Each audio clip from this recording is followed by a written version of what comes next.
Draw near, give attention, and you shall be heard. May God save the United States, State of Tennessee, and His honorable court. Be seated, please. Good morning. If anyone has an announcement, if you would come up, please. Introduce yourself and advise me of the nature of the announcement. Good morning, Your Honor. Matthew Wright of the Nashville Bar.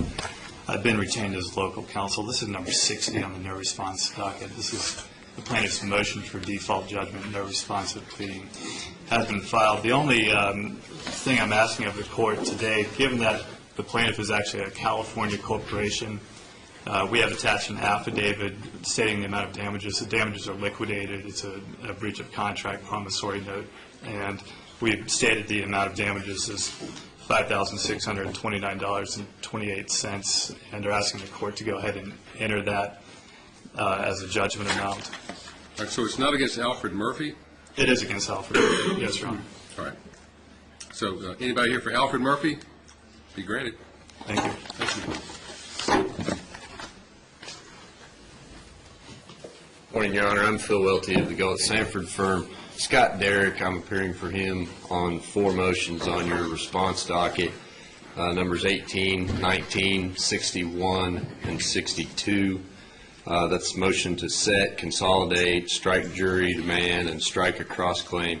The parties, as I understand it, have come to agreement on those items. The agreement to set, consolidate, waive the jury, they will get dates and enter an agreed order.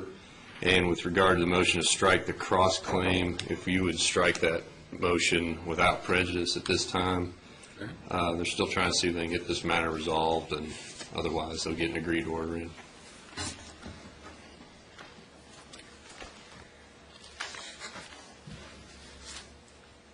We'll strike that and submit your other agreed orders. Thank you, sir. Okay. Catherine Corliss in the Nashville Bar. I'm here on behalf of Vanderbilt University. We are not on the motion docket. Vanderbilt, the hospital, has been sued by a former patient, and they've been sued for an alleged HIPAA violation for distributing medical records of that patient to a third party. The third party, we served a subpoena on her to appear here in court today to provide the medical records. She has appeared, but she said that she would prefer to discuss it with the court rather than produce the records that were requested. So whatever you'd like to do, if you'd like to hear it now. Represented by an attorney. Yes, she's not presently represented by an attorney. Okay. Well, and so this is not on the docket. It's not on the docket. I said it here because I anticipated that there might be some problem receiving the records. Okay. We will,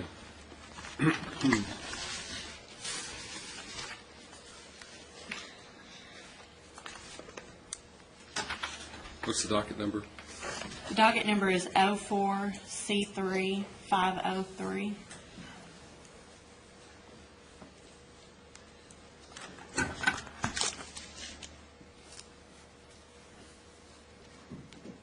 I'll put you all on the heel of the docket before the summary judgment motion. So, and the person who's a subpoenaed individual. Yes, ma'am. What we'll do is we're going to hear some other motions first. It'll probably be an hour or so before we get to you, but then we'll take you up before I get into the dispositive motions. Okay? Thank you. Thank you. Good morning. Mr. Cassidy, Bartram's office. Number 3 on your assignment docket with responses. We've agreed to a scheduling order in principle, Your Honor. We'd like to see if we could get some trial dates in the fall. Would that require opening the docket, or where are we at with What getting? month are we looking at? I think like October would work good for us, Judge, if that's approved. Anything unusual about the trial? No, it's just a correction in case, Judge. Second tier setting in October would be fine, and you're going to have an agreed scheduling order, right? Yes, Judge. Yes, Your Very Honor. good. Thank you, Your Honor.